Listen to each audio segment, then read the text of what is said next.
Hey, this is Josef and welcome to a new episode of the Lebenspraxis podcast. This super regular podcast, this is a little joke because the last episode was a long time ago.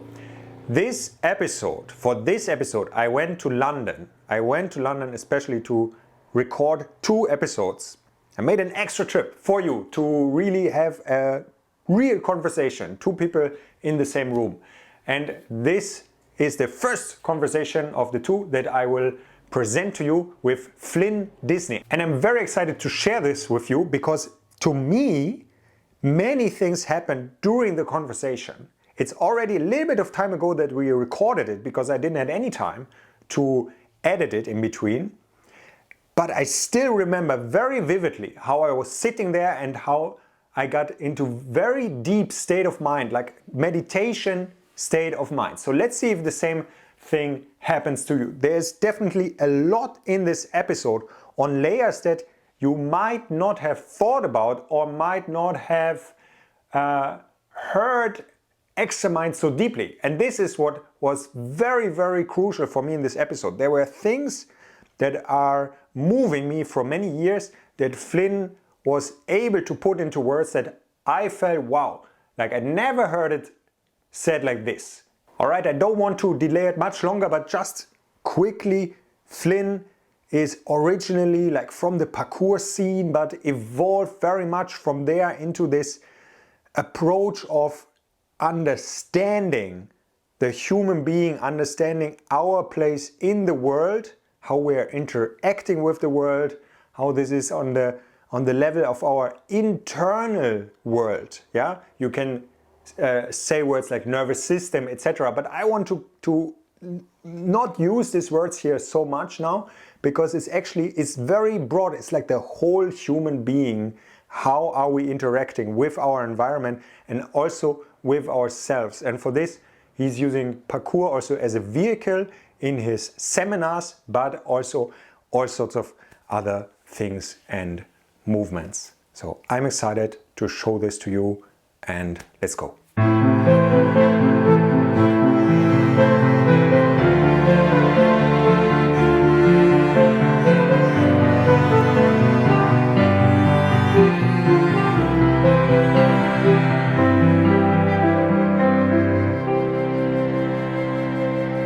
Okay, let's go. All right. Flynn, let's jump directly into where things get interesting.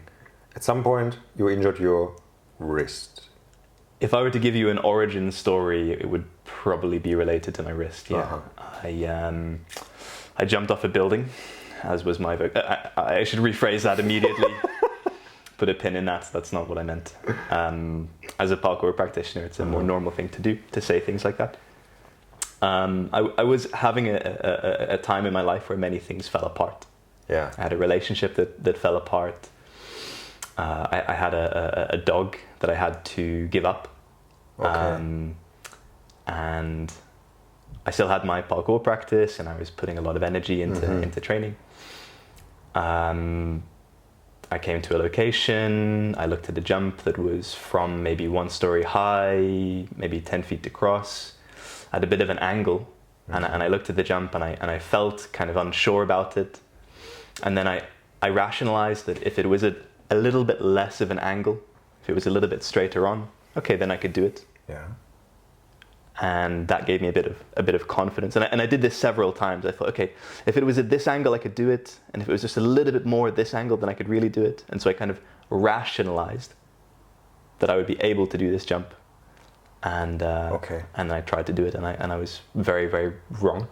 And I fell about a story. I don't know how high that is in the German metric. I don't know if you measure things in stories. In stories. We're not but let's great say storytellers, but 4 meters. 3 or 4 meters, yeah. What does it mean you fell? Like, did you miss the place where you want to land on? So I missed my hands. So my feet stayed on a little bit. I reorganized, but I landed mostly on my knees, and I broke actually both of my wrists. Both of you. Both of my wrists, but my right wrist I broke very badly. I really shattered it. at this time I was flirting with this more kind of like theoretical, like academic approach. Like I was reading like Antonio Damasio and these guys who were talking about emotion, and so they're writing about emotion from this very academic background. You know, how our emotions evolved from these sort of single cellular or multicellular animals being sort of like, you know, he says that these animals are like the things that evolved into our gut were these tiny little jellyfish-like creatures called cnidaria. And so they're these kind of simple stimulus response machines, and then, you know, we grow in complexity, and then we kind of turn into these complex emotional creatures. But anyway, so I was reading this kind of stuff, right? And it's very intellectual and it's very abstract, and I think I recognized that there was some lack, there was some kind of need to connect to something in this world. And so I took this kind of academic approach. Anyway, blah, blah, blah. I do this jump and I fall. And after this, it's you know, very devastating because I've lost my relationship, I've lost my dog, I've lost my practice. So I was in this state of loss, despair, became very anxious, it became very difficult to kind of relate. From this pathway, I found something of a ladder within praxis, within research-led practice. So research-led. Coming into practicing whatever. Is this why do you say praxis? Praxis. Is this different from practice? Praxis simply means something practical done that is led by research. So practice might just be, I'm going to go out and I'm going to, you know, hit. I didn't know that boys. in English you can say this. Okay. Interesting. And so I was in a hole, and I found something of a ladder to get out of that hole from praxis, from kind of gaining a more like intellect-based understanding of something, and then working to transfer that disembodied knowledge into embodied knowledge through repetition, variety, blah, blah, blah. And then that's kind of what I do now professionally, is taking these more disembodied abstract works and then putting them into a more embodied human context. Why was this the thing that helped you to get, like, when you felt like, okay, I'm this moment of, like you described, there's loss. What did you find in this that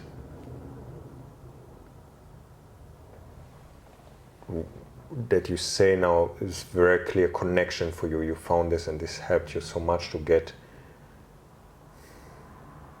is back the right word? To get back? Or how would you describe it? Like what is, like it sounds a bit different from someone saying, you know, okay, I was in a moment of, okay, losing all of this, and then I did an, I don't know, mushroom trip, and then I got back, or something like this, you know. There would be something there more common almost to hear than what you just described. So this is quite interesting. I would say I have a natural bias towards the more like intellect, rational, like this kind of side of things. Yeah. So it felt important to me to have something that felt solid to connect to. And so maybe somebody would say, okay, if you do the mushroom trip, do something like this. I think I just have a kind of natural aversion to things that are harder to explain. And so for me, actually starting with the explanation just gave me a little bit of security, because there are so many ways, there are so many paths. Okay. And to me, the more secure path feels like the one that has some theoretical grounding, some kind of scientific grounding. Something that's been through the grinder of the scientific process, and from that process something has emerged that's kind of true. And so by holding on to that thing that is true and then working back from that, this to me appeared to be a more stable process than simply stepping into the unknown by doing a mushroom trip, by doing something like this. And I believe that was a good intuition, because I think that psychedelics is a path that's very, very easy to get lost in. Yeah. I have no idea. I don't know. I have no idea about mushroom trips, but it just came up as a thought. Yeah. What did you do wrong on that day when you did this jump? Like, what happened that you did this jump? You couldn't make it. Like. Yeah. So since that happened, I've built a method of conversation, which you could call a kind of like intuitive conversation with the signals of the body. So I have a much clearer sense of what means what in terms of how to read what is happening below the neck. So for me, it's now very clear the rough meaning. That it doesn't mean that it perfectly translates to reality, but I can translate very well now the signals of my body into what they mean. And I was completely unable to do that at the time. And so I was operating from a completely rational, logical place. I'd even been told that someone else had done the jump, someone who I was like, well, I think I'm more skilled than this person. So in that sense, I was also operating from this more, say, like egoic, rational, logical kind of place. Because in a sense, you could also argue as someone that was maybe not do parkour and now ask themselves, like, what's logical about like jumping from one story to another one? That I think it's hard to answer, because you're part of a culture in which that's the normal thing to do. Yeah. But I would also agree, I think it's a really worthwhile question to ask. So once you take a step back, you do have to ask, what is the benefit of doing something like that? And we were talking a little bit about this earlier, of like, it's a very hard question to answer, like why engage in a risk-based practice? And as I get a little bit older, that is harder and harder to answer. And it becomes an interesting question when I think about, we're also talking about service. So when I answer that question in the context of like, well, who am I serving by doing something like this? Who to whose benefit is it only to my Instagram following? Somebody gets like a 10-second clip. Wow, that's really cool. And then they go and do it. Or am I, for me, it's very often research-based. So if I'm engaging in some kind of activity like this that has a high risk profile, I'll be doing it in the context of some kind of curiosity that's usually based on something to do with my work. Yeah. For example, developing this kind of intuitive language or way of interpreting my intuitions. So that's something that I've now developed and I can share with people. And so that's of a great service to some people. Is being able to differentiate the signals of the body and use these in a meaningful way. This is a great service to people. This sounds like something difficult to communicate. Like what you feel. Because I always feel like I say where it sounds difficult for me. In every one of us there's things happening, but we sort of never really know what's happening inside of someone else. No? Like we have empathy, but that's not the same as really knowing what's happening. It's like when someone says, okay, rate your pain on a scale of 1 to 10. And then someone says 7. And then someone else says 7. Does it mean they really feel the same amount of pain? No? How do you feel about this? Like, is that difficult to translate, or do you feel it's actually something you can really talk about well? What I find is that location is meaningful. There's information in the location. So the kind of information that I'm generating internally when my heart is beating very fast, this is a sympathetic nervous system response. This is a fear response. Yeah. Fear is a helpful emotion reflex when I have a specific threat. So when there's something that is, I know what it is and I want to avoid it, this is when fear would be something adaptive as an animal. It's something that's going to be helpful. When there's something that is, it's threatening, but I can't really tell what it is, or there's a jump and I feel that it's not safe, but I can't exactly tell why. Yeah. The kind of response that the body has is very different. Yeah. So you tend not to get this kind of heart beating sensation. It tends to be lower down. Okay. And this might be kind of like through the groin, might be through the gut very often. Okay. So for me, this gives the heuristic of listen to your gut but follow your heart, which is cute. Yeah. But as a kind of system of response, if you're getting this kind of gut heavy sensation, you want more information, you want more clarity. Yeah. Okay. If you're getting this heart dominant sensation, this for me would be a signal of inviting courage or inviting curiosity. Courage, the etymology of course is related to the heart. Mm-hmm.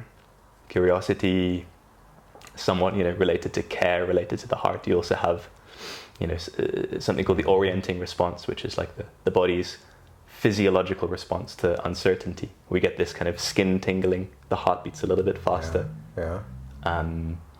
So curiosity also has this physiological connection to the heart, as does courage. So when the heart is beating a little bit more, you're looking at a jump, you want to start a conversation with someone.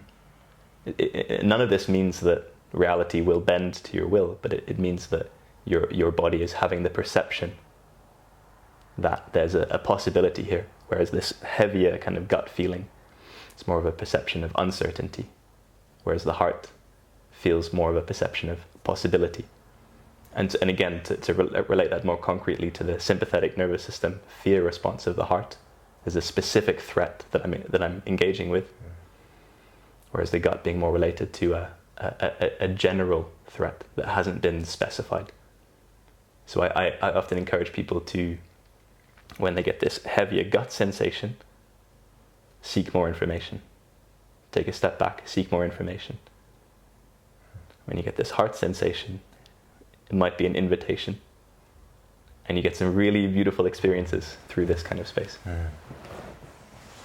I'll share one moment, the very first moment that I did a giant, which is when you swing all the way around a bar. The person that was coaching me through that was saying that what you need to invest yourself in is that little possibility that it's going to work, and just put all of your trust into that, right? And so that really got me into this kind of space, and I went around, I landed on the other side, and I wept, and I cried. It was such a strong experience for me. And so there are many experiences like this that are like just on the other side of courage. So it's something that's it's a pathway, it's a pathway to some memories, whether it's memory, whether it's self-development, whatever it is that you're after, or joy. I think this kind of heart pathway is something that can be worth investigating. Wow. And recently you talk about, like, I feel, this is my perception about two things that are very related to feeling or inner status. One is joy, one is anxiety. And first, if I'm correct, that you did a lot of research into joy. Now your next endeavor is more research into anxiety.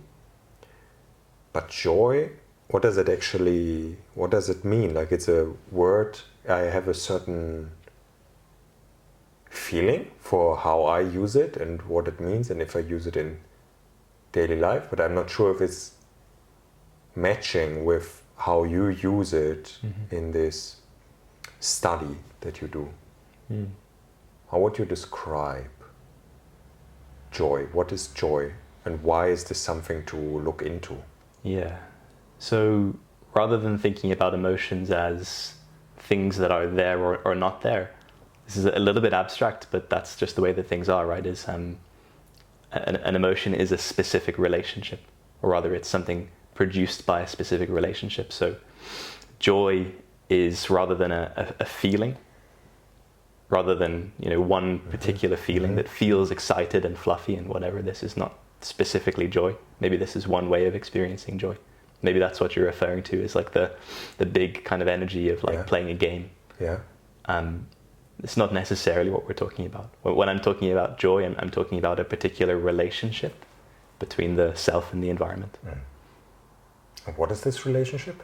So we were talking about this earlier as well, right? Is like there is a language for describing these kinds of things, and that language comes from an area of cognitive science called predictive processing. And it's horrible.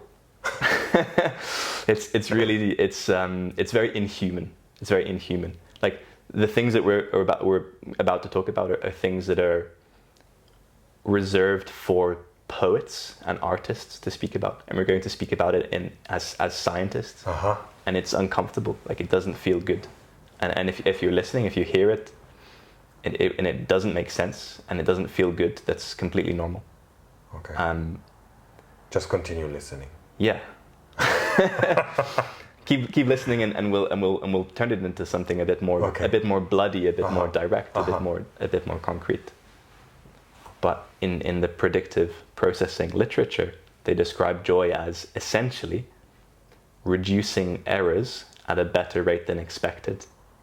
What does this mean? Exactly. It's horrible, isn't it? But there it is. So that's the relationship of what joy is. So then we have to expand on that, and it can take hours, but I'll try. When we talk about joy, the thing that often comes to mind is something really big and excited, and it could be, for example, playing a game. You know, I'm playing tag, we're playing catch. You know, I try and catch you and I miss, and that's a source of excitement, it's a source of joy. There's a relationship, maybe not for you, but I think for a lot of people. I mean, not for the guy that is not catching, but I think it might be as well. Okay. Yeah, it can be also. It doesn't need to be a win. It can be a loss also. It can be a loss, yeah. The participation, but there's a relationship within that moment of kind of doing like something surprising happening. Yeah. That is that relationship is stable across experiences of joy.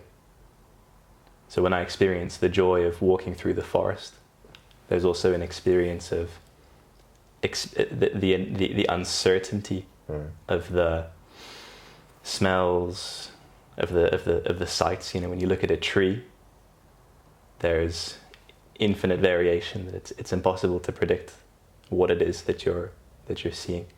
So maybe you have a conception of what the tree is, but if you really look at the tree, it's very different.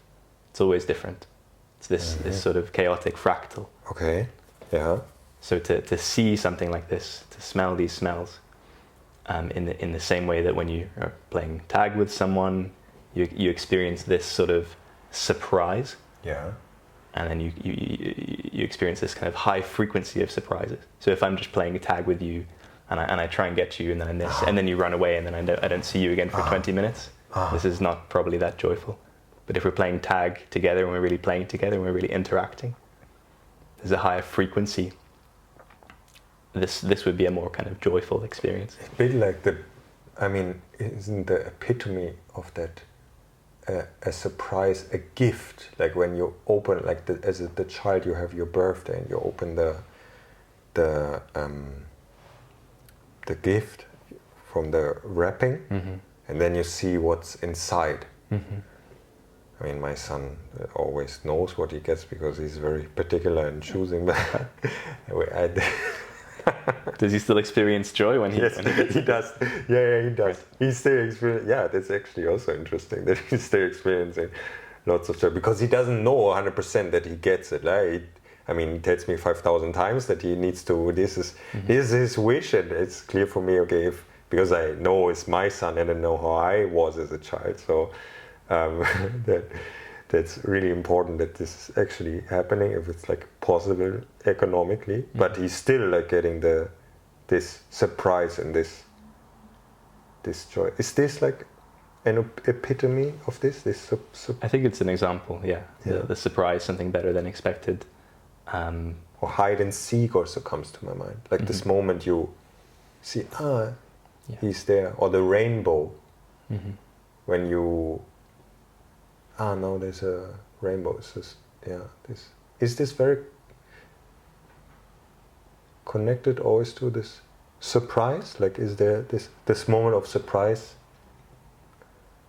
is creating joy, or am I now making a bastardization of the thing?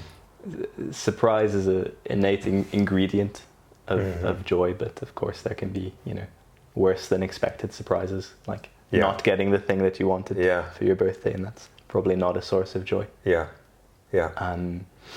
think what really is the secret door into a more joyful existence is the relationship between expectation and this surprise factor. So the way that I defined joy in this horrible computational way was the reducing errors at a better rate than expected, which could also be put as experiencing positive surprise. So being sort of pleasantly surprised. This sort of secret pathway, this kind of pathway into kind of mundane joy that's not necessarily only reserved for receiving a gift on your birthday or playing hide and seek, would be the reduction of expectation. The reduction of expectation, because then it's easier to be surprised. That's right. So if you think about walking through a forest, if I'm on my phone, if I'm thinking about, what I'm going to have for dinner tonight, my expectations, what my body is and what I'm anticipating is elsewhere. And so then I'm not present. Therefore I'm unsurprisable. And there's another question of where do we store expectations, which is something we can talk about. Where we store expectations. Because we talk about expectations and everyone's like, oh yeah, I know what you mean. But if I expect my friend to be there on time, it's like there's this kind of cognitive expectation. And where's this stored? Well, this might be a more kind of like cognitive, like neural thing, right? Okay. But very often when we're going through our day, we're not only expecting things in this kind of neural way, whether it's like the pyramidal cells or whatever, but we're very often expecting things in a muscular way. So if I lift up my hand like to strike you, you're going to tense up. So there's an anticipatory tensing that's also accompanied with that's also a feature of expectation. So again, this is the practice of reducing muscular tension. This is something, right? So if I were to talk to someone who is experiencing anxiety, to put it in a different context, relaxation therapies are equivalent in efficacy to cognitive behavioral therapy. When it comes to anxiety? When it comes to anxiety, treating anxiety. Okay. So in anxiety, there's a kind of excessive anticipation. Anxiety is largely characterized by this anticipation that something is about to happen. Something bad or something is about to happen? Could just be something, a sort of hypersensitivity. Okay.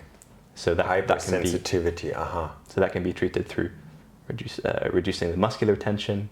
Anxiety is also associated with visceral hypersensitivity. So you also experience viscerally an exaggerated response to something. So someone who is anxious, a car whooshes past them, they might experience this cascade of kind of strange movements in the stomach, this sort of thing, right? So it's a very different interoceptive experience between someone who is anxious and someone who is not in an anxious state. So relaxation is one very strong pathway to reducing these kinds of like maybe cognitive anticipations, muscular anticipations, but also these like visceral anticipations. For the people that are not English first language speakers, explain the word visceral. Visceral means the organs of the body below the heart. So the guts and the liver, and we have, whether we're conscious of it or not, a very strong relationship to these parts of the body, in the sense that they shape how we feel to a very large extent.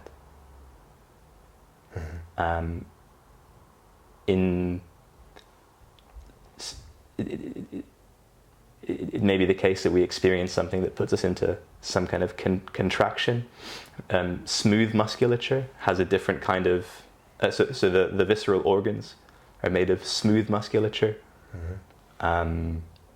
which is a different kind to the voluntary muscles. I can squeeze my bicep intentionally, but I can't squeeze my guts intentionally. It's a different kind of tissue. that smooth tissue of the gut, for example, it forms a bridge. Like when I tense my arm, there's a little cross bridge. The filament slides together, and that creates tension.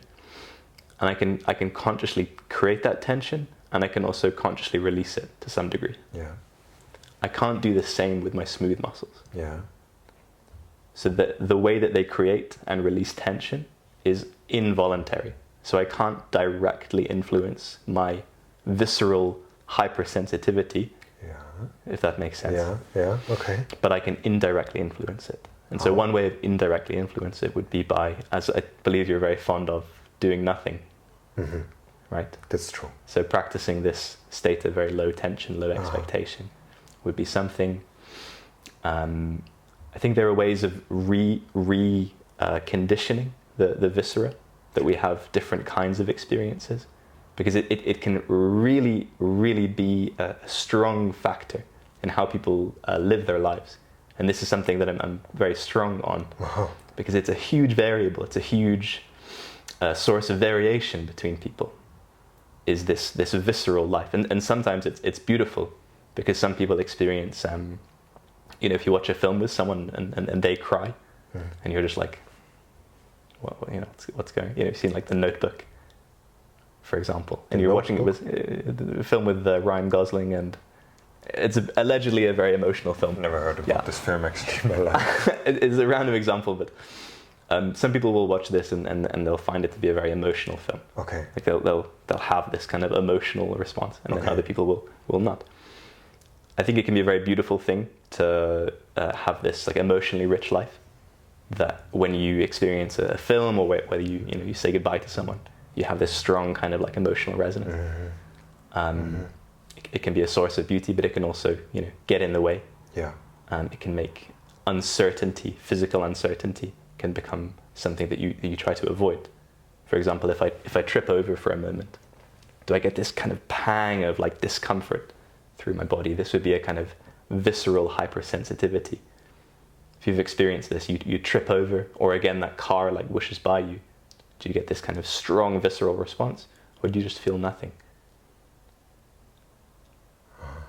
So is it likely that Marcus Aurelius had a very good gut biome? It's possible. What in particular makes you say that? I just connected the talk about the visceral, and because it just came to me. And that sounds very stoic, like in a sense, too. Very Buddhist also, maybe. Not 100% sure, but that's also both connected. To have sort of like a balanced state where you're not overact is maybe a bit of a judging word already, but your reaction to things is not so strong. And I connected this to the gut because it sounded to me like that would mean also if this is connected, that the gut and the microbes, the bacteria there, sort of also have a relaxed life, So that came up for me as a question. You know what I mean. I haven't. I'm not educated on, for example, dietary interventions for anxiety, but I would be not surprised at all if there were people researching, for example, how does the food that I eat influence the presence of gut bacteria. I've done some study on gut bacteria and played a little bit with this in myself, but I imagine that it's also because a source of anxiety if your guts, if it's not functioning well, of course. Because the question is the question about both ways, in a sense, no? Like, if I have anxiety, does that, and I've like this is connected to this region, to the visceral region, and is maybe creating problems there. if I treat this region, for example, with my nutrition, would that have a connection to things like anxiety? And now, while I'm saying this reminds me, I have this book at home, The GAPS Diet. Have you heard about the GAPS Diet? There's this gut and psychology syndrome diet. I think it's very unscientific, but the author puts many studies in but it feels like, yeah, okay, like, you know, like, I mean, putting studies doesn't mean it's really scientific, because it can be very chosen, no? But she claims that the diet that she's proposing helps against ADHD, against, like, it's very big claims against, I don't know, maybe schizophrenia or what, I don't know anymore. The reason I have this book is that me and some other guys, we experimented with the protocol after antibiotic intake to rebuild the gut biome. But she has these claims about how this diet that builds the gut helps a lot with your emotional. I think it's perfectly conceivable. Again, I wouldn't make such a strong claim because I'm uneducated, but of course it's possible. Personally, food-wise, I try and eat for the next like 2 to 3 hours, and that gives me a window where I can relate how my stomach feels to what I eat. You try to eat for the next 2 to 3 hours, for how I'll feel in the next few hours. Okay, yeah, it doesn't mean that you eat for 3 hours, but that you eat now. I eat for, and you choose the food based on how my stomach kind of perceives. So I eat with my mouth, but I eat for my stomach. Also based on what you want to do in the next hours? Also based on what I want to do. But a lot based on the, listening to this. Okay. Yeah.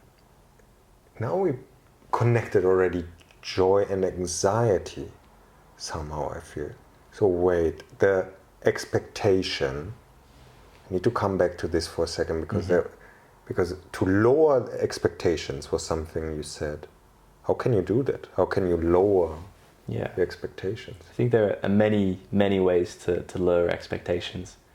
The traditional way might be Vipassana, like mindfulness practices, placing the attention on the air moving in and out of the nose, spending a lot of time doing this. This would be increasing the sensation. So if we think about the brain as hierarchical, this is all stuff that is like, again, it's very like computational language, like it's not so human. Yeah. But you can think about the brain as working with these top-down expectations. So, okay, let's take an example. I expect that the couch will be kind of soft and leathery. Yeah. And I brush my hand by it, and it's just so. And so my brain doesn't perceive it. I don't notice it. So let's say I'm reaching down to the floor. I have this kind of implicit automatic expectation that my hand will just sort of slide across the leathery couch, and then that's exactly what happens. So I don't notice it.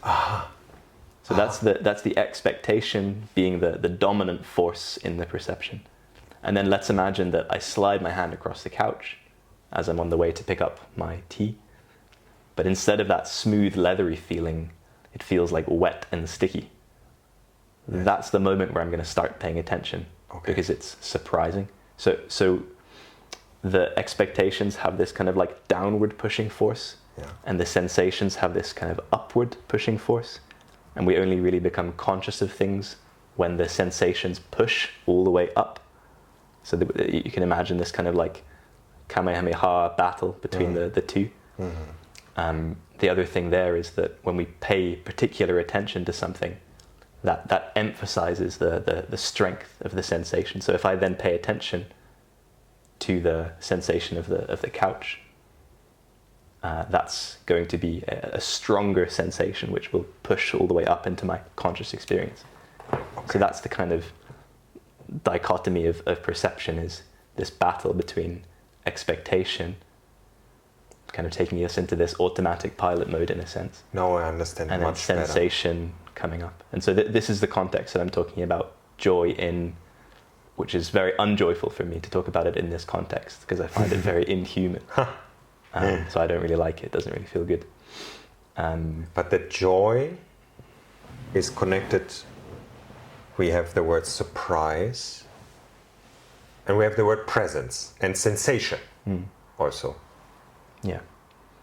I mean, and presence, like it's so clear, like through traditional knowledge, through contemporary science, it's so clear that presence is the biggest factor in being a happy person, being a joyful person. And again, happy joy doesn't necessarily mean excitement. You know, you can have excited joy, and then you can have serenity.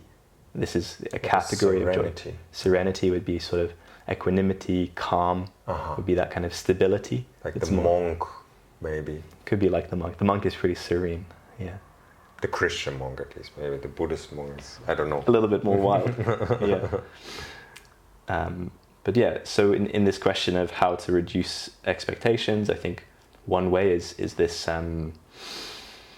this practice of paying close attention to the sensory world through meditation. Of course, there are many different objects of meditation, and maybe each different object would give you a slightly different flavor. So if I'm always meditating on my breath, how will that change me? If I'm always meditating on my heart, like metta, how will that influence me? So there are many flavors of these things. Another way of reducing expectation that I think is really interesting is getting stronger. Yeah. Because if I'm stronger and I'm more able to handle force that's always coming through, you know, we have the force of gravity pushing down, of course. We also have the ground reaction force pushing up. So right now I'm pushing down on the sofa, and the sofa is pushing back onto me. The stronger we are, the more of these forces we can handle, and the less sort of anticipatory we need to be, the more confident we can be, because these forces then present a little bit less of a threat to us. So this in itself is a big topic, because strength is one thing, like the capacity to produce force is going to be very helpful in linear context. So if I fall over, the ability to kind of catch myself into a push-up, like this sort of thing, this would maybe be an expression of strength, of eccentric strength. This is great. This is really good. But in a real life context, there are many other things going on. So there's, you know, angular forces, like am I falling and rotating at the same time? And this would call for a response that's not just this sort of linear strength. So it might be a more kind of acrobatic capacity. So this is some research that I've been doing for the anxiety study that is on its way soon. How can we respond to the threat of force? By developing, for example, a quality of elasticity, the tolerance of these collision forces, and then also the capacity to handle greater levels of momentum. So momentum is weight times time. So how much of my body is or how big is the body that's falling and how fast? Yeah. So, you know, how much momentum can you handle in a particular angle of your body falling? So if I'm falling, let's say, you know, backwards and off axis like this, is there a level of momentum that I've just never ever experienced before? And if I've never experienced that level of momentum before, it's unlikely that I'll be able to respond well to that happening, you know, organically in the world. And therefore it poses a little bit more threat to me. So if I want to gain confidence, if I want to reduce the need to kind of anticipate, then it makes sense, I think, to develop the ability to move with these higher levels of force. And you would reduce the need to anticipate because you are more physically competent? You'd be more capable of responding to what is immediately in front of you, rather than having to anticipate and avoid. So if there's less things that are a threat for me, therefore there's less things to think about. Is that? Yeah, maybe a simplified analogy would be an old person walking down the stairs. Yeah. There are many things that are threatening to them. They Yeah. need to be very, very careful. They get into this state of like anticipation, where they're thinking like, okay, well, if I move like this and this is going to happen. It's very, very careful. Yeah. That carefulness has the unintended consequence of like of enhancing the chance of falling. This is something that's in a paper as well, is the correlation between fear of falling and falling. So the more I'm anticipating this falling, reminds me directly of this Daniel Labaca. well, exactly, yeah, it's beautiful. Yeah, it's beautiful. So for the listeners, how is it like? If you're afraid to fall, you fall because you're afraid. Exactly, yeah. Yeah. So young Daniel Labaca said this when he was sort of 22, and I think was sort of derided a lot by the parkour community. This is Daniel, who's quite a big figure in the community of the past, parkour community of the past. Yeah. And he said, if you're afraid to fall, you fall because you're afraid. I always sort of hated this a little bit because it was for me like, yeah, but I'm afraid. Like, what am I like? Yeah. Sorry. What can you do about it? But that's what I'm trying to answer, is like, what can you do about it? Yeah. What can you do about it? And Danny is also someone with a fantastic acrobatic capacity. Yes. Yeah. Very, very comfortable in every plane of movement. Yeah. And so I think this is something that it's like, okay, if we want to be more confident, then we need to reduce our need to anticipate. Mm-hmm. We need to increase our capacity to be present. Mm. And we're not necessarily doing that just through kind of throwing away our, not through recklessness, but through training, through practice. Mm-hmm. We can become more familiar by reducing the uncertainty of being in X and Y position, learning to spot the floor. And this is a complex thing to practice. What I'm offering through the anxiety study is also working with the reflexes, also working with the ability to automatically adjust the body without needing to consciously interfere. Is this all in a parkour sort of context, or with exercise that have? Very general. Okay. This work is in the context that it's not at all specifically about parkour. Yeah. I want to create a work that your 60-year-old mother could benefit from. My mother's exactly 60 years old, Well, actually. that's right. And I hope she could benefit from it. Nice. To create more confident movers. Because again, we have that relationship between a lack of confidence and chance of falling. Because if I'm anticipating falling, I'm more likely to fall. You hear from skiers going downhill, say, oh, well, there's a tree here. Like, how is it that you're able to effortlessly like go around the tree as you're skiing downhill? And they say, well, I focus on the path. I don't focus on the tree. So there is a way in which attention, there's a paper called From Many to None, which is a paper about meditation in this horrible predictive processing language. And it talks about how attention makes things more real, so, to us, right? So there's an amplifying effect of attention. What I pay attention to is amplified. So in the context of falling, if I'm paying a lot of attention to the possibility of falling, inevitably that's what I'm inviting. So if we want to reduce our tendency to fall, we need to become more confident. But how do we become more confident? As you're saying, it's maybe not about just throwing it away. So then we can change the way that we're moving. We can change these tissue adaptations. We can also play with the attention, which is a little bit what we're talking about now. Someone on Instagram called Movement Puzzles asked me the question, what is the relationship between joy and appreciation? Appreciation, yeah. The nearest thing that I map that to is gratitude, which feels that it overlaps a lot with appreciation. Gratitude is clearly correlated with joy. And if we think about this kind of line of conversation we've had so far about the reduction of expectations, gratitude is really a renewal of what I'm perceiving. So it's very easy to take for granted, to kind of habituate to the things that we're experiencing. So, for example, I live in Croatia. I live by the beach, 5-minute walk away, and very quiet, surrounded by nature. And it's easy to find myself going like, damn, I wish I was somewhere else. and then I have to take a step back and renew the perception. I have to renew the value of where I am, what everything is, because we habituate so quickly. You know, we learn to not appreciate something.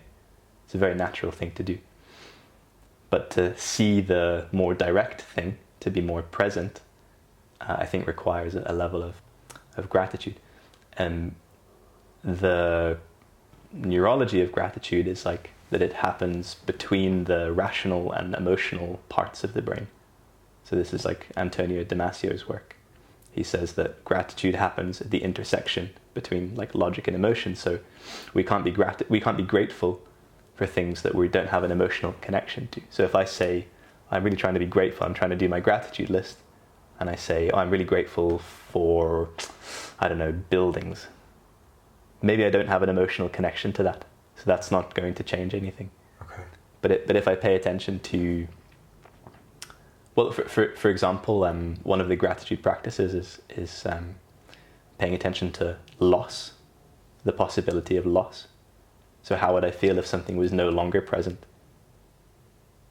in my life? Yeah. How does that change how I perceive it? So if I think about something that's dear to me, and I imagine for a moment what it would be like if I no longer, if that was no longer in my life. Okay. That can very strongly make me appreciate that it's there. And then I take more joy, I take more surprise, I notice more surprise within that. Why is that we have this thing of getting accustomed and then losing appreciation for things? It's a bit weird, huh? Mm. Is there maybe some sort of evolutionary benefit from it?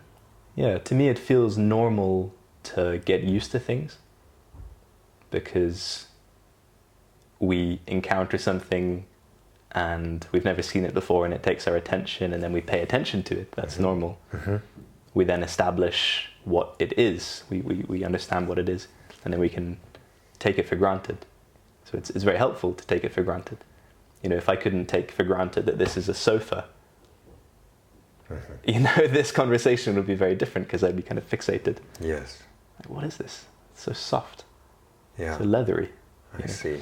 So I think it's normal and healthy to some extent. And I'm sure there are conditions where one is less able to kind of learn what things are. I think what's interesting is that we as humans have that capacity to kind of dehabituate, to renew the perception. And I think practices like gratitude or, coming home from a long day, these things can be certainly a pathway to a more joyful experience, And because someone else wrote about, maybe I'm just reading it, why is it so important for movement practitioners to find joy? Sometimes the only wish for the practice. Why is it so important for movement practitioners to find joy in their training? Not only professional practitioners.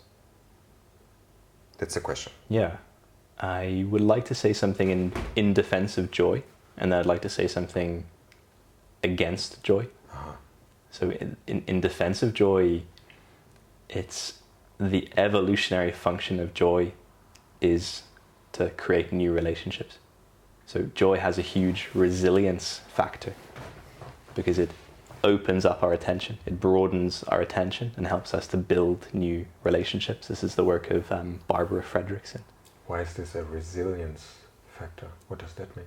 Because if I'm unable to build new relationships, then I'm only able to draw from the resources that I've already accumulated. Okay. And that means I'm not so well able to adapt to new situations. So they call it an upward spiral. Yeah. That positive emotions put us on this upward spiral. And this changes so much. It changes the kinds of perceptions that we have. It literally broadens our attention, like very literally. So we're more able to, draw from a wider range of information. It opens our posture. So physically, it will raise the center of mass.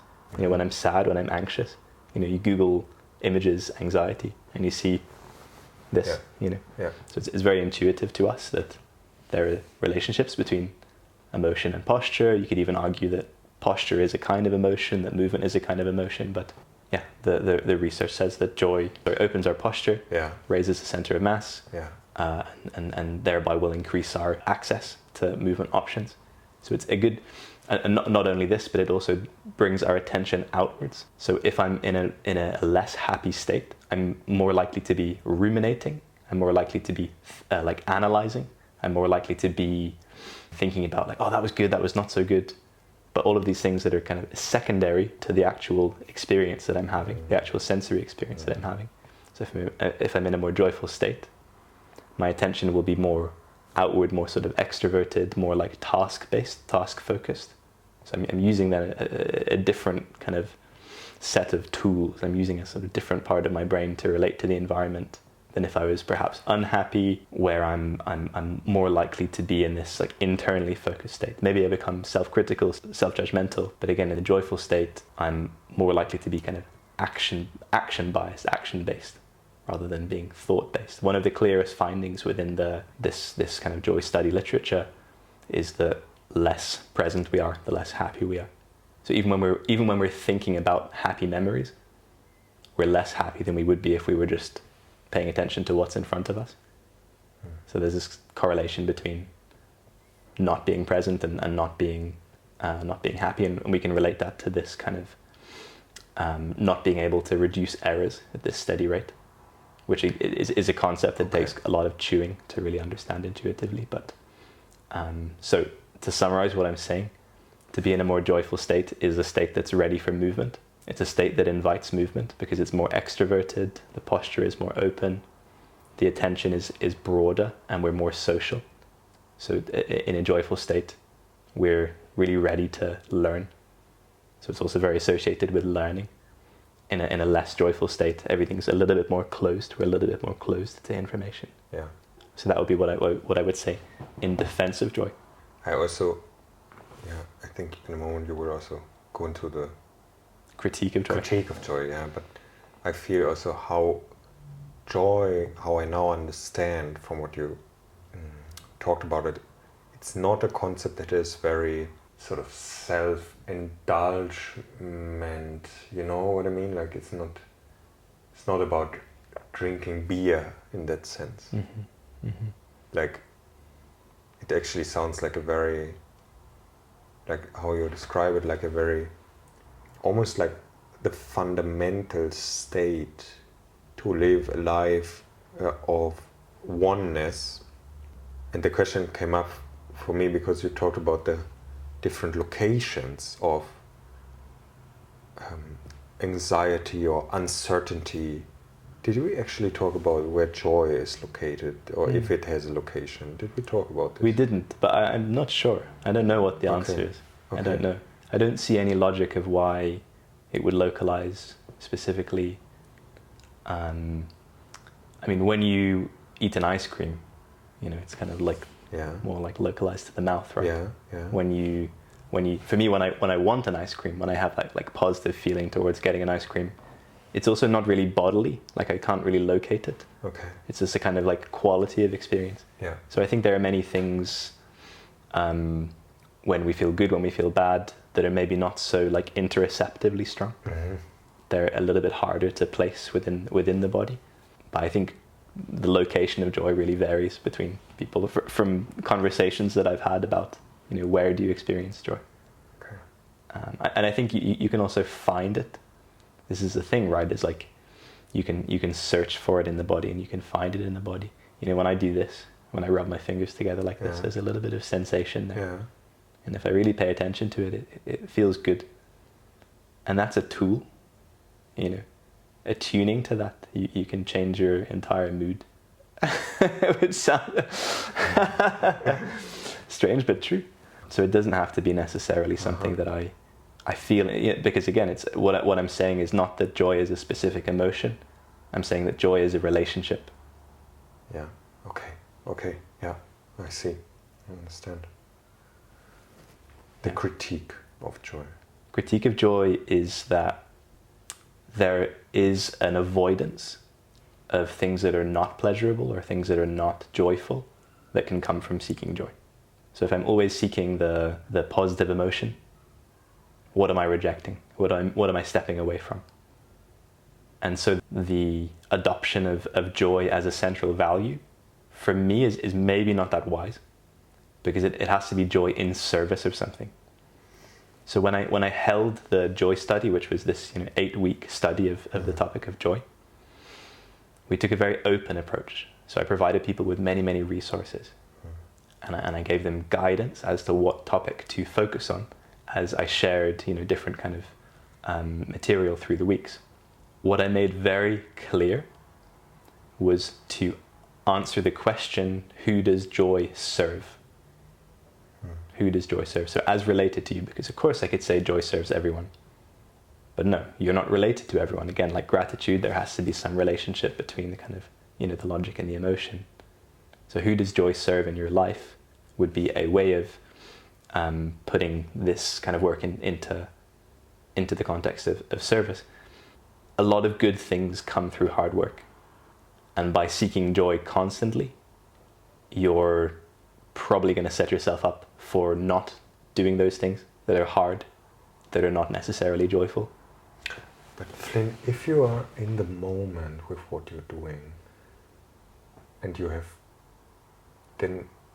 this, like you have the presence, and from all of what you now said, with the understanding of you feel joy, would that not be probably extremely helpful to do what is called hard work, where I'm personally a little bit unsure what this actually is, but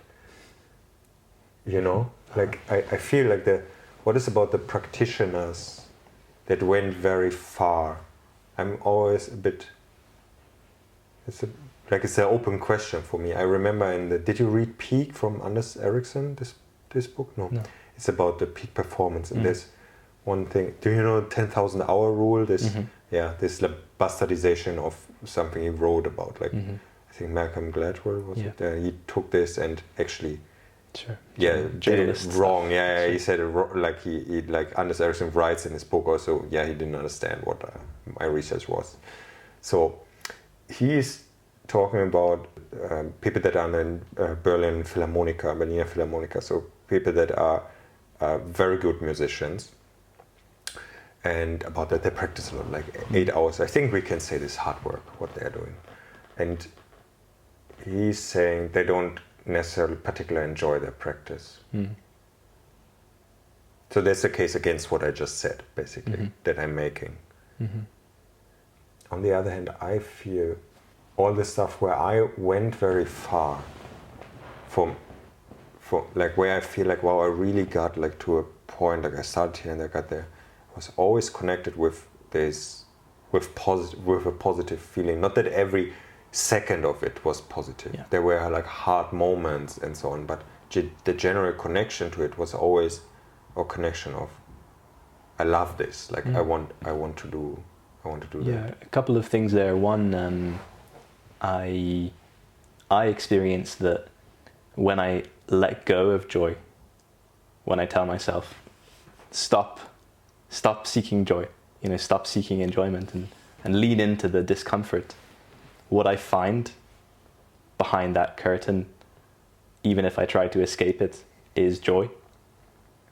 Because when I let go of my expectation, my desire to find joy, I'm entering that relationship of reducing errors at a better rate than expected, because I have this expectation that I'm going to experience joy. Because when you seek, you cannot find. There we go. So joy is fundamentally a very Taoist thing, because if you're searching for it, you're putting something in the way of it. Yeah.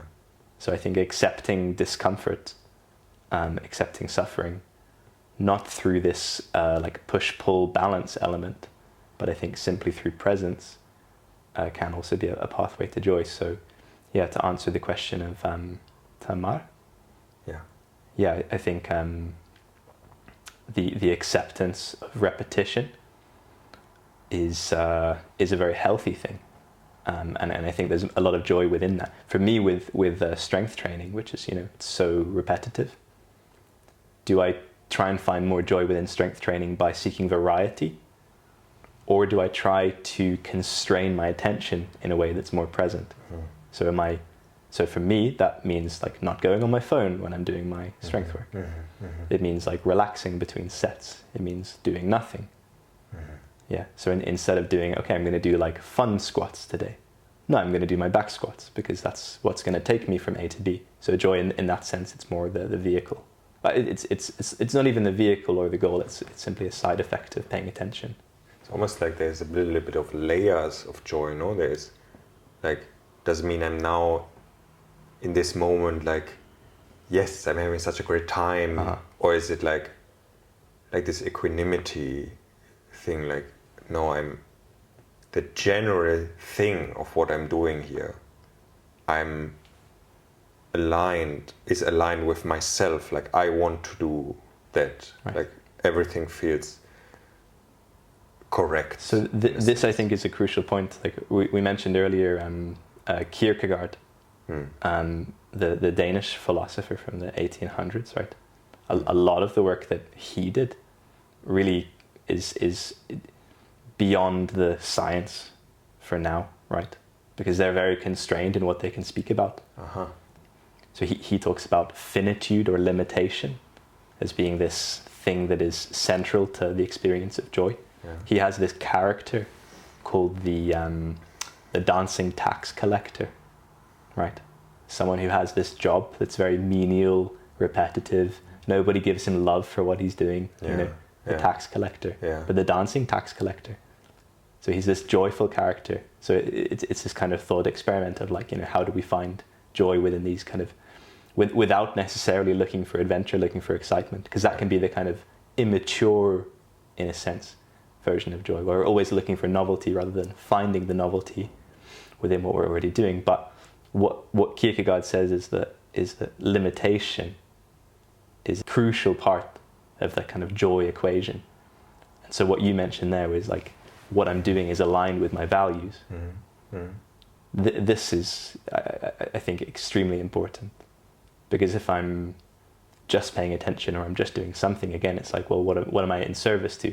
And why that's important, I think, is because our entire psychology is devoted towards the pursuit of goals, in a sense. Yeah? In a sense. A lot of our, the way that we filter information is related to doing something. Okay. So if I'm filtering information in the context of doing something that I believe is really important, I think I'll have a greater kind of tolerance of negative emotion. I'm struggling to tie it directly into the reduction of errors at a better rate than expected, but in a sense it would just be that even though I'm suffering, I'm moving forwards towards something that's important to me. And I think that can be a very load-bearing feature in our psychology. You have like Jordan Peterson. He's kind of a Kierkegaardian. Like a lot of his philosophy comes from Kierkegaard. But Peterson has no notion of like joy, of positive emotion. So Peterson is all about like meaning and suffering and kind of pushing through it. He says, find the heaviest load that you can carry and carry it as far as you can until you collapse. Like that's his philosophy. But Kierkegaard is more like find the heaviest load that you can and that you can dance with. That you can dance with in a sense, yeah. Like find the most valuable load that you can carry and then find the joy of doing that.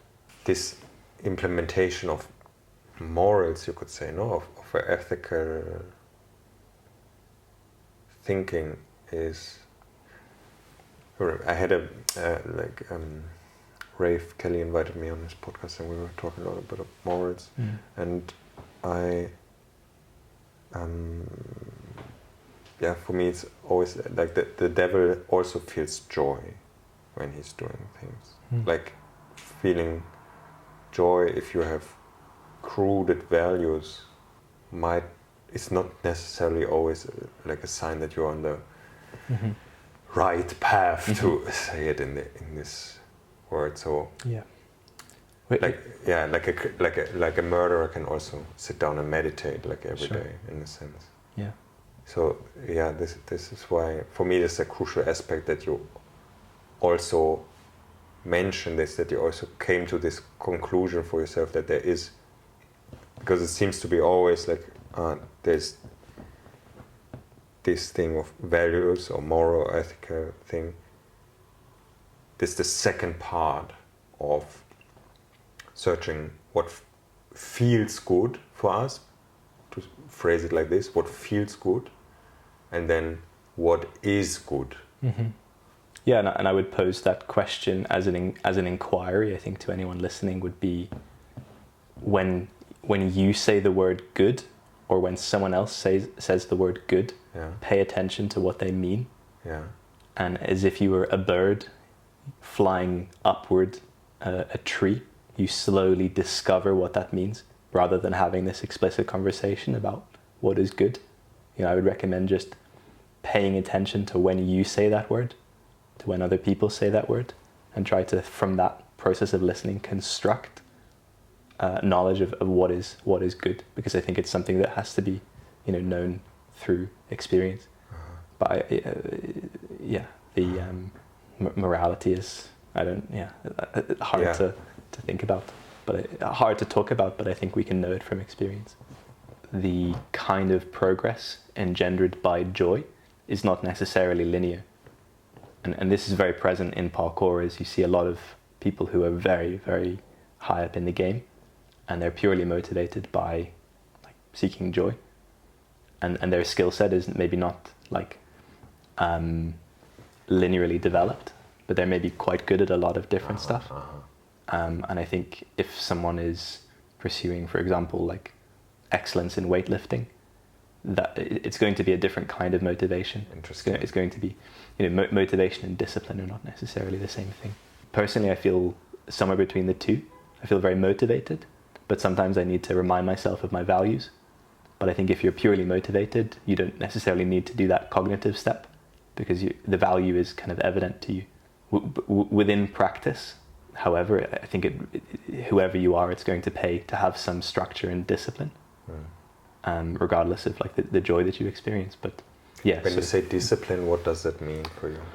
For me, it means like adherence to a structure. To a structure, okay. Yeah. That you make a structure or plan and you execute on that. Mm-hmm. Even if I don't like want to, right? Because maybe at that moment I'm tired or something like this. But we were talking earlier about this. Because for me, there's always this question coming up. What does it mean you don't want to? And when you then do it, can you actually do something that you don't want? Because my claim would be that's impossible. And it can be that you don't want to in that moment, or perhaps differently from your perspective. But and as I would see it, the initial moment of getting the ball rolling. Let's say I had, you know, with the baby. We get a very bad night. I get a very bad night's sleep. Yeah, I'm very tired, and then part of me is like, you know, don't go to practice today. Yeah, I'm like, no, I'm gonna go, and then I'm gonna see what I can do. Yeah. So it's like a little bit of conversation between discipline like and motivation. Negotiation also. Perhaps like a negotiation, and then when I get there, then it's going to pay to be sensitive, because am I going to stick to like, okay, well, I wanted to do like 120 3x3, but I'm struggling, you know, to get anywhere. Is it then going to be the skillful handling of that situation to reduce the load, or do I just push through? So I'm not like a David Goggins maximalist, in the sense of like always do what you say. I think that there has to be some conversation, but on the other hand, I think discipline will go a very long way, and a lot of people would really benefit from sticking to structure for, you know, an extended period of time. I definitely need to second this, because it's my work to give people structure. Yeah. So I 100% agree with that for sure. Yeah. And how you explain it, like if I feel I don't want to go to training and then I go anyway, there is one thing that doesn't want, there's another part that wants, and this, if I then do the train, this part that wants is stronger, and then this part is probably disappearing in many sessions, not in every session, but like people then realize, when the ball's rolling, that then okay, now I'm in it, and now it has to be fun, maybe, and or whatever. And ways of like, I'm also a big fan of games. Games are a great way to put yourself into the type of attention that supports joy, which is less internally focused and more externally focused. Because if I'm playing a game, with someone, to touch the target, I have to like duck underneath something, I'm suddenly relating externally to the environment. Whereas if I'm tired and my knee hurts a little bit, all of my thoughts are then internal, and it has a very different quality to it. So in that sense, learning to change the direction of attention, games are a brilliant way to do this. So, whether it's like hacky sack or whether it's like some other ball games that maybe we've developed, it's I think this is a brilliant tool to kind of amp up the motivation side of that equation. If you have discipline as this kind of top-down force. But I think through that continuous process, you'll just meet yourself. You'll meet your values. You'll enact your values for a long enough time that I think anything that one would want would come from that conversation between discipline and motivation. I have a little bit of a negotiation with these two words personally, which comes from maybe that I feel like I relate to a lot about because you use it in such a reasonable way that but if you think about discipline as discipline and disciple having the same root, then it's like I'm becoming my own disciple. When I'm self-disciplined, I have a not great association with discipline, like it's not my style. But to be the disciple of someone means a sort of dedication or a sort of obedience. This is also something I think that's present in like the work of C.S. Lewis and these kind of Christian thinkers, from which a lot of them write about joy very explicitly. I mean, one of the name of C.S. Lewis's memoir is Surprised by Joy. But they also speak of obedience, which is something that is not familiar, I think, to a lot of us and would be hard to reconcile with joy. To serve, we come back to serve. That's very connected to the word obedience. It reminds me of, in one book from Hermann Hesse, Glass Bed, I'm not sure how you say it in English, Glasperlenspiel. This is his last book that he wrote. And there is, in the end, he talks about a student-teacher relationship. And there's this sentence, I change a bit because it's like quicker to say it like this, because he has several sentences, because it's a part of a story, but it's basically the teacher is not serving the student is not serving the teacher, but they both serve the spirit.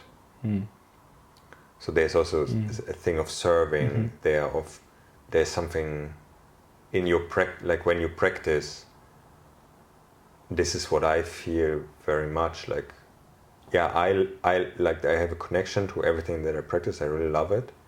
And I also always feel, I especially feel this when I craft things, like when I make things, in any kind, like for example, if I make things out of wood, like I feel there's a connection in a sense to something higher, because you create something that will also probably will outlast you. Like if you make it well, something out of wood, it can easily stay for 100 years functional.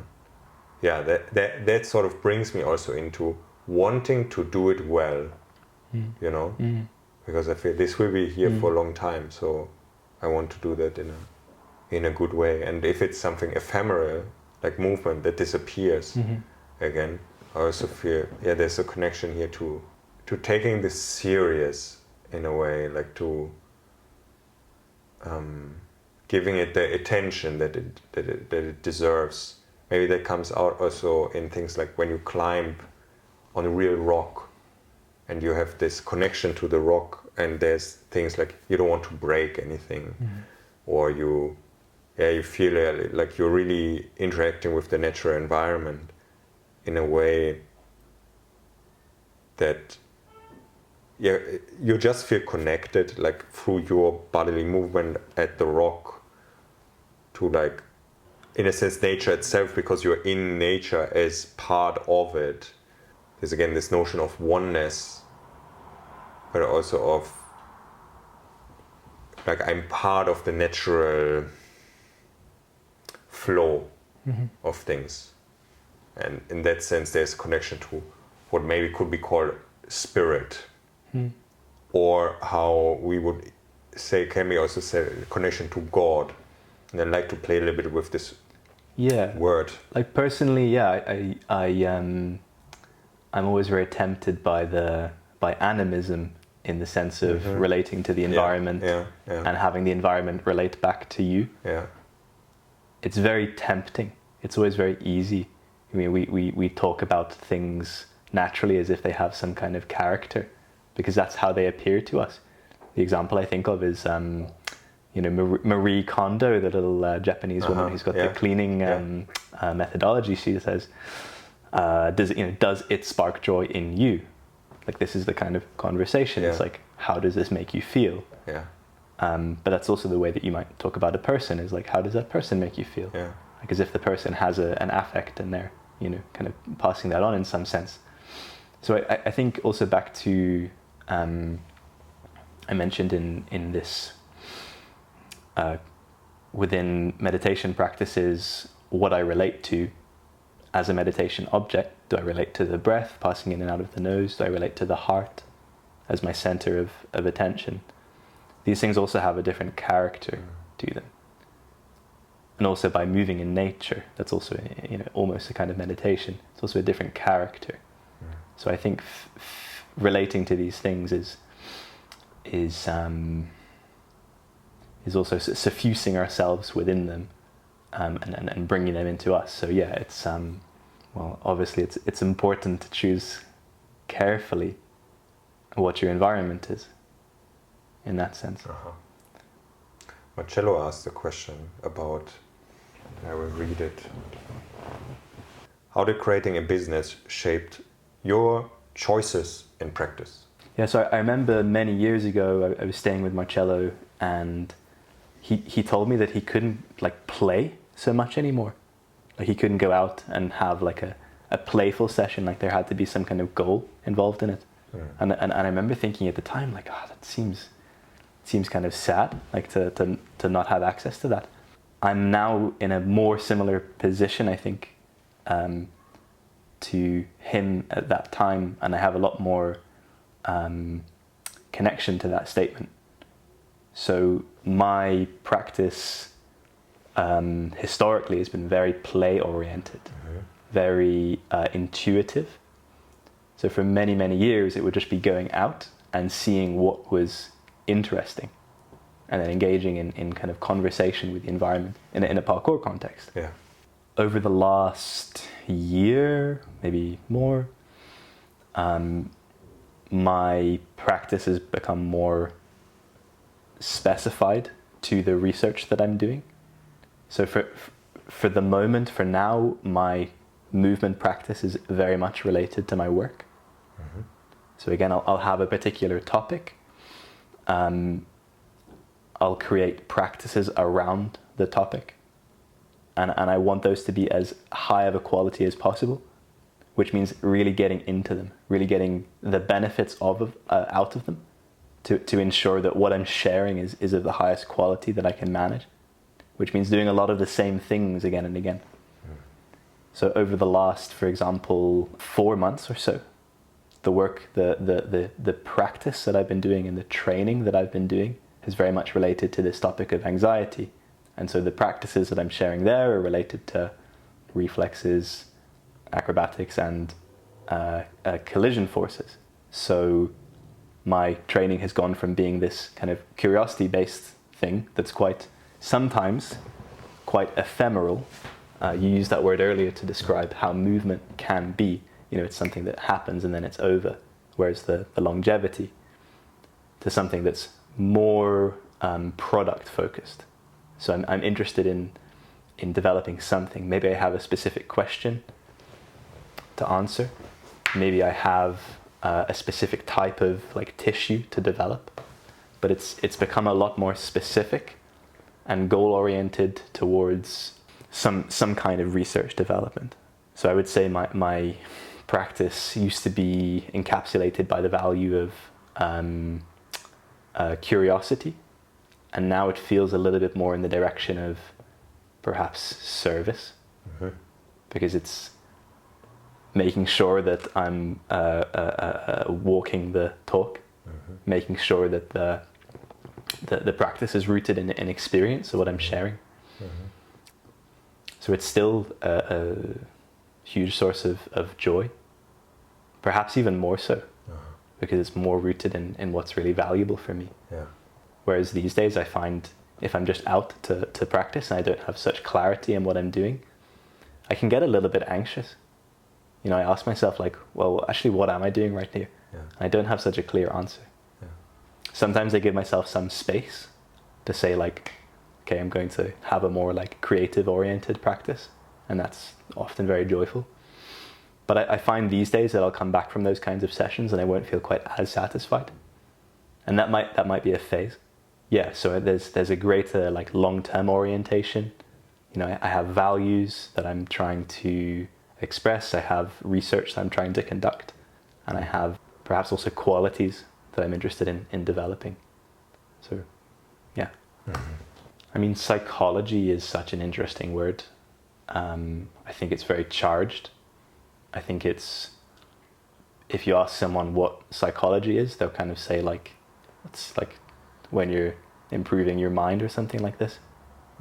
But it's very, very nebulous. The history of psychology as a kind of drip down from philosophy, from Nietzsche, the origins of Western psychology, like Carl Jung, you know, if you get into his work, it's like, that's a wild trip, you know, that's a very strange place, is that, that corpus.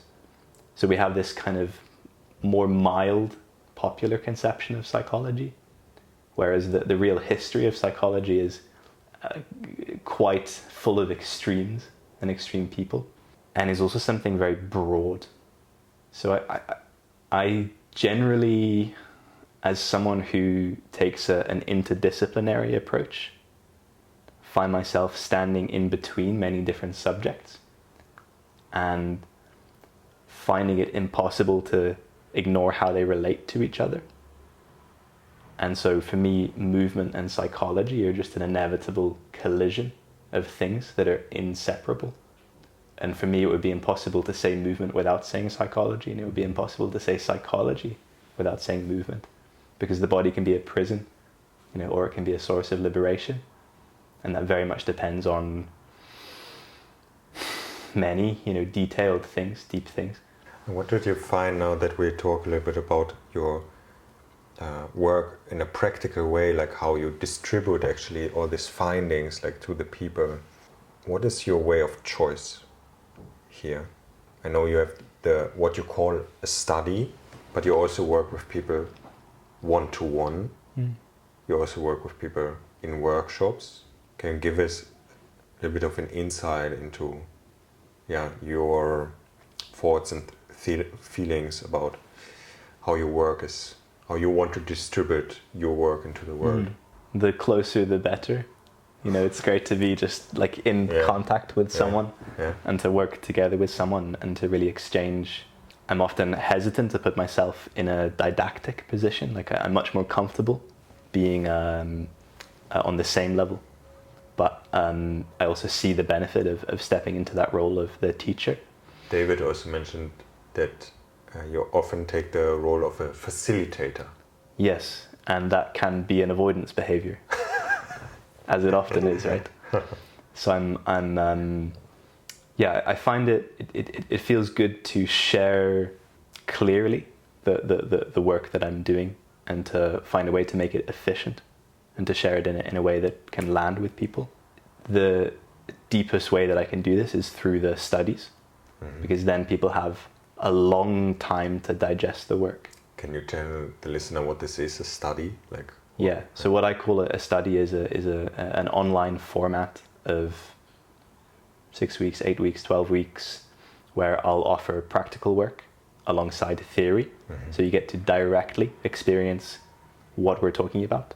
And that's movement tasks. these would be movement tasks. This would be a particular way of, for example, working with like improvisation within a movement context. So I'll give you some basic movements if you're unfamiliar with this, and then some specific constraints. And then, for example, we're exploring joy. So we're looking at tempo, we're looking at music. Within the anxiety course, in terms of practical material, as I mentioned a few times, working with collision forces. So learning to jump and withstand greater levels of ground reaction force. But it takes time to develop this. It takes time to, you can't just do this once. Yeah. You can't just go do a few jumps and then expect anything to change. It takes many, many sessions. You know, the deepest changes, because we're perceiving with the whole body. This is so important, right? It's like we're not just perceiving with our eyes, we're not just perceiving with our brain, but we're very much perceiving with our hands, very much perceiving with our feet and our ankles and our toes. It takes a long, and our bones and our tendons. It takes a long time for these things to change. You know, the nervous system can learn in seconds, but the tissue takes a long time to adapt. So to really get something meaningful, you know, we're not looking at like one time, we're looking at like, you know, 20 times over 12 weeks, something like this. Then we can start to really create something interesting. So I would say the deepest kind of the deepest approach for me would be the studies. The most joyful approach for me would be workshops, because then I get to be with people, share things directly, hear some of the immediate effects. I mean, I was working in Sardinia recently doing a workshop, and someone told me that their vision changed and they were more able to perceive depth after doing some vestibular system work. And it's like, well, that's really interesting. You know, I never would have anticipated that. Yeah. So maybe even an environment where, sort of a school environment where you have people that you are in more constant interaction. This would be something to work towards for me. That would be like an ideal. Yeah, I think in this context I could be ready in a little bit of time still. Yeah. To be honest, but this would be the trajectory, and this would be, I think this would be a very, very meaningful thing to do, because then you have, total immersion into something. Yeah. To really live something, and it's so to live what I'm doing is nothing. There's nothing more than that, than to be authentic with what it is, but really over a long time period, not just to be authentic in the moment, which is something, but to be authentically doing something for a long time. And you mentioned, to share in something, to share in some kind of spirit, I think is, what else could one want? Yeah, just the more I wander down this path, the more I see. I'm not a naturally skilled mover, is the story that I tell sometimes. Because to others or to yourself? Less frequently to myself these days, because it's not an interesting story, right? But I might tell it to someone else, because it can be then for them an interesting story. Yeah.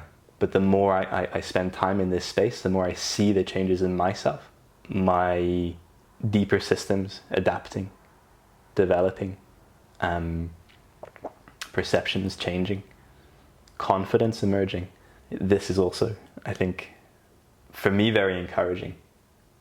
And it makes me, it results in, I'll see someone moving, and there's a great desire for me to work with people these days, to really work with someone and to go deep into these matters. Yeah. I feel there's a lot of things that came into me that really like to have their space now in me, and that I want to give the space, because it's lots of beautiful things that I heard you saying and that are really like in me now, and that were like, and I feel I want to give all of this the space now in me to work. So I wonder if maybe the listeners feel the same. If you are interested as much as me in the work of Flynn, then the steps that you can take is to look at Flynn's website or his Instagram. I My guess. Instagram. Yeah. It's a profile. Is there another resource where you would? But maybe this is just a good 2 entry points. Probably These are good. The website is also nice because there's some. I like the design language of your website. Like it, when I looked at it, it was like, oh yeah, it's very. I can digest it in a very good way. Like I can read this well, like the pictures. I can look at it. So I would recommend to people to go on the website first, into this quiet environment and where they can read and look at some stuff and so on, because it's very whole what they can see there. So Substack also. Write on Substack. Okay, nice. And there probably people can also get what you write as newsletter or something like this. That's usually possible. Yeah. Okay. Wow. Yeah, I feel very good. Like I feel very like like a certain positive heaviness in the couch now. Like like I would like to just lie down and let this very delicious meal that I just had to digest it. So thank you very much. Thank you. That was really really beautiful. Cool. Great. Thanks. Nice.